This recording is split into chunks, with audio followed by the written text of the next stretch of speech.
gratitude for you guys for having me here. Miguel, thanks for the invitation for us to be here.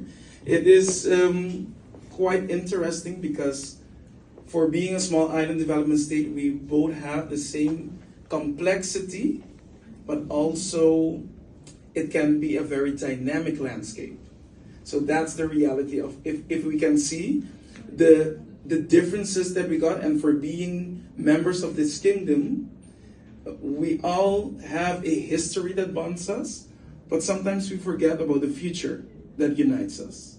And what I can see, the differences that came after 1986, Aruba had a very much forefront in being very much patriotic about being Arubians, let's say it like that, and creating the sense of togetherness, nationalism, precisely. And I come from the party in PNP, which is the People's National Party. It's the sister party of the AVP. So the nationalism lives in us, but you can see in the essence that also when we talk about the economic developments and changes tourism got, hospitality and tourism in Aruba serves as an example for us right now after COVID. How we see things we can do, but also things we shouldn't be doing.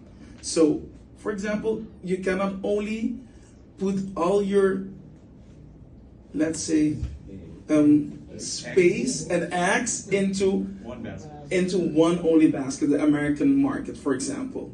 And now you see that into the development of our tourism sector, but we are also, as a small island development state, getting into a lot of bottlenecks for our only pillar, economic pillar, to be tourism.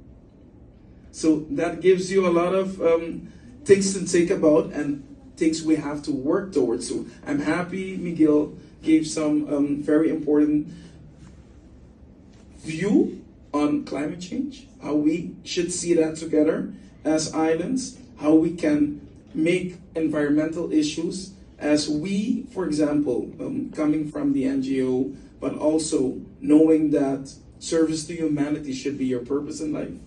You have to know that we have to leave these paradises better than what we should when we got it. And that's something we should never forget, but also the economic volatility that we have nowadays. We should never forget the dependence we have on other markets. For example, the American market, but the European market, the Latin American markets. So it's very interesting in that sense. And